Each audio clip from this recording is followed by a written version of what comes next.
I met this guy on a dating app. We had been texting for a few days. I had several tattoos, and he asked to see pics.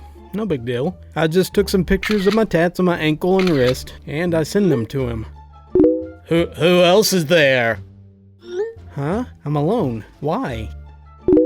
No, seriously. Why is there another guy taking pics of you? I just need to use the camera on my phone. He only needs one hand to take pics. No, someone else is there, and you're lying to me. It's not possible to take pics of your right wrist with your left hand. Okay, you caught me. My house is haunted, and the ghost was taking pics. I knew it! You lied to me about being alone. I can't trust you. Glad I dodged that bullet. I work in a call center for an ad agency. Before we can go into reasons for most calls, we must first verify that we're speaking to the account holder, since some people aren't above trying to sabotage business rivals. I pick up the call. The phone number calling is associated with an account, so we're already part of the way to verifying their identity. Hey, I'm having trouble with my account. I just opened it last night, and I need to change some financial information on my account. I'm sorry to hear that, sir. Let's make sure to get your information right. Can you verify the name on the account? I start pulling up the full list of details we need for verification. It's pretty common for new account holders to have troubles because of typos, either in their password or account email. I didn't see anything jumping out about the email, so I quickly resend the password reset request to the opening email address. No, I don't remember what I put down. Would you like to try? No, just fix it. We need to verify the account before we can make any changes. Do you remember the answer of your secret question? What's the name of your first pet? No. Can you give me a few names? We can try off that. No. Okay. Do you remember the last 4 digits of the account that you used to pay? No. Are you willing to try a few? No. I'm not giving you my credit card information. For all I know, you could be a scammer. You called our official line from the website. But okay. Do you remember the email address you used for your account? I just sent a password reset. If you reset the password, you should be able to log in. And at this point, I can confirm that I'm speaking to the right person. Oh no, I don't remember the email I used.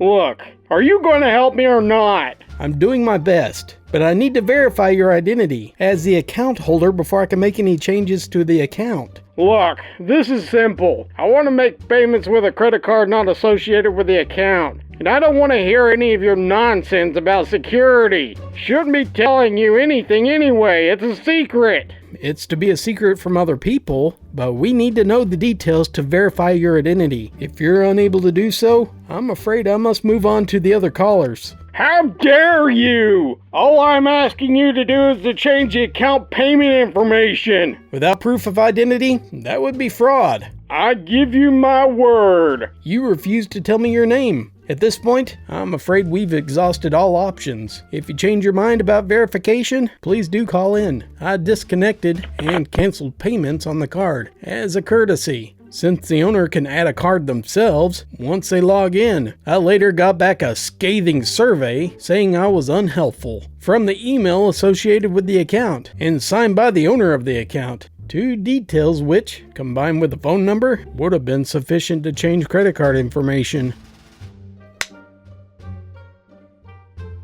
So I was in the process of refunding a faulty petrol-powered hedge trimmer, and all was going normally. The item had been deemed faulty by an expert, and the customer has a receipt, and has been pleasant throughout. However, there was a problem. For legal reasons, we cannot accept a hedge trimmer until the petrol had been drained out. This has to be done by the customer off-site, and into a fuel can for safety reasons. I explained this to the customer, and he appears to understand and walks off. I'm just serving the next customer when, out of the corner of my eye, I witness this customer pouring petrol into a paper cup, which is in turn balanced precariously on top of a cigarette bin at the entrance of the store. Stop! Stop! For the love of God, stop! Ah, what am I doing? I said that you had to empty it off-site into an approved container, and look what it's on. The customer begins to slowly read the words. Please extinguish your cigarette here. Oh, I didn't realize what you meant.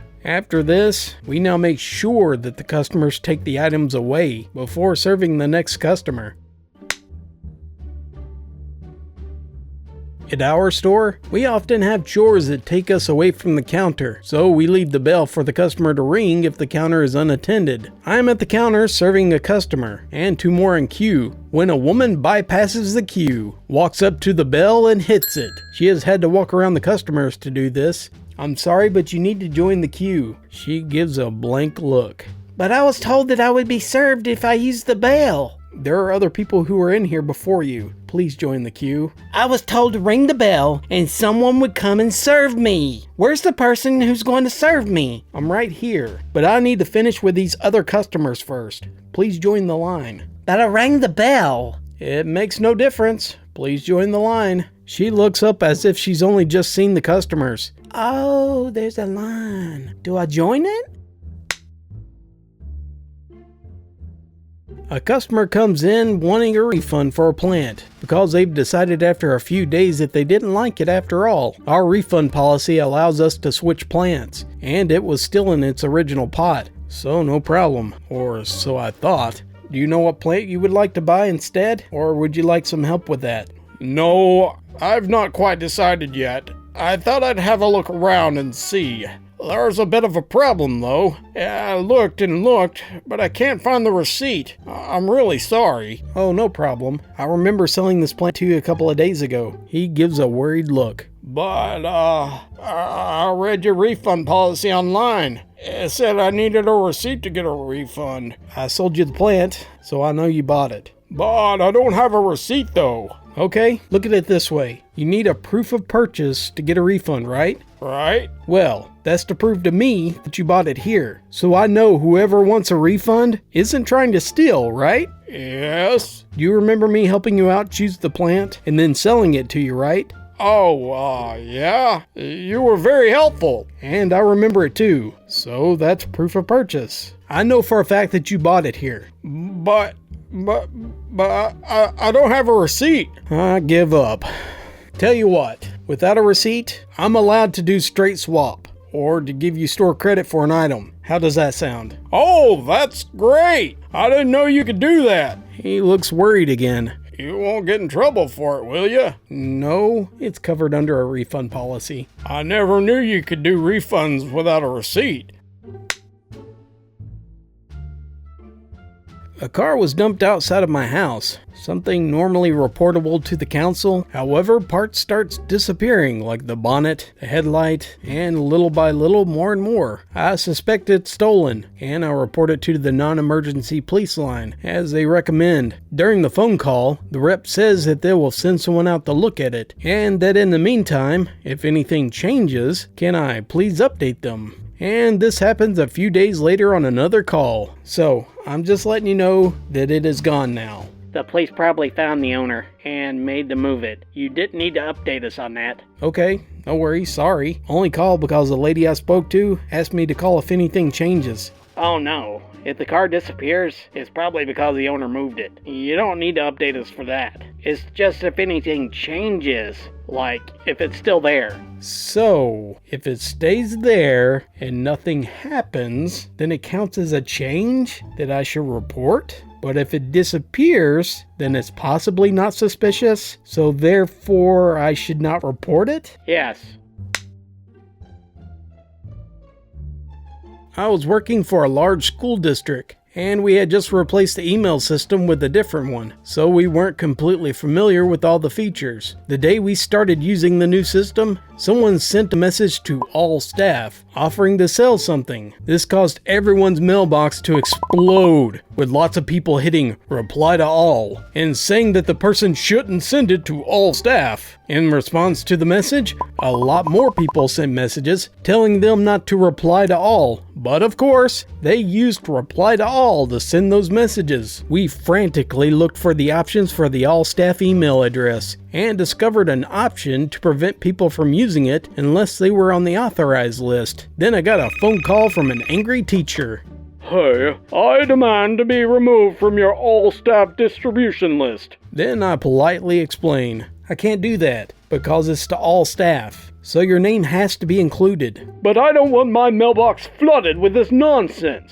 Don't worry, we fixed the problem so it wouldn't happen again. No, I want you to remove it now. Your name has to be on the list because it's used by district administration to send important information to all the staff that needs to receive it. So all staff has to be on the list. No, I insist that you remove me now. Okay, all staff members have to be included on the all staff list. The only way you're going to get out of it is either quit or get yourself fired. And then I hung up on him. I work at a retail with a fresh produce counter. Meat, fish, and cheeses in one big line. Right next to the fish counter, we had a packaged fish display. So around November of last year, a customer was rummaging through the packaged fish. Then he comes up to the counter, about the time that my colleague and I were restocking the counter. "Hello, can I help you?" He looked at us angrily and said, "Look at this thing. It was expired in 2017. My colleague didn't find the expiration date, so he hands it to me. I look at it and look again. "Sir, that is the time that it was packaged. You need to look at the date on the other side of the lid. It's still valid for 2 weeks, by the way." Seeing his error, the customer puts the box back, and he leaves red-faced. We had a good laugh for a moment, and he was still in earshot. I was working as a barman, and I was asked for a beer shandy. This is where you mix lemonade with a beer. By the way, we call 7-Up lemonade. And the customer says, "Diet lemonade, please, because there's too many calories in this normal lemonade." I didn't have the heart to tell him that there's a lot more calories in beer than there is in pop. So back in the day when I used to work in customer technical support, I had a guy that I called that proceeded to swear, yelling and calling me everything but my name, which I used to introduce myself. The only thing that he would say was, and I quote, "Stop f***ing calling me!" I asked him, "Did you submit a request for assistance?" "Yes, stop f***ing calling me!" After a few minutes of this, I warned him 3 times to stop swearing at me and yelling at me. I then hung up and turned to my manager, and they looked at me with a smile on their face and asked, "Did you cancel the request?" "No." Later, my colleagues told me, "That's the first time I ever saw you that angry." Needless to say, I got out of the consumer field quickly. So I'm guessing that's a facepalm and a bit of petty revenge. Oh yeah, I know that everyone has facepalm moments, regardless if you want to admit it or not, and I'm gonna go ahead and share one of mine.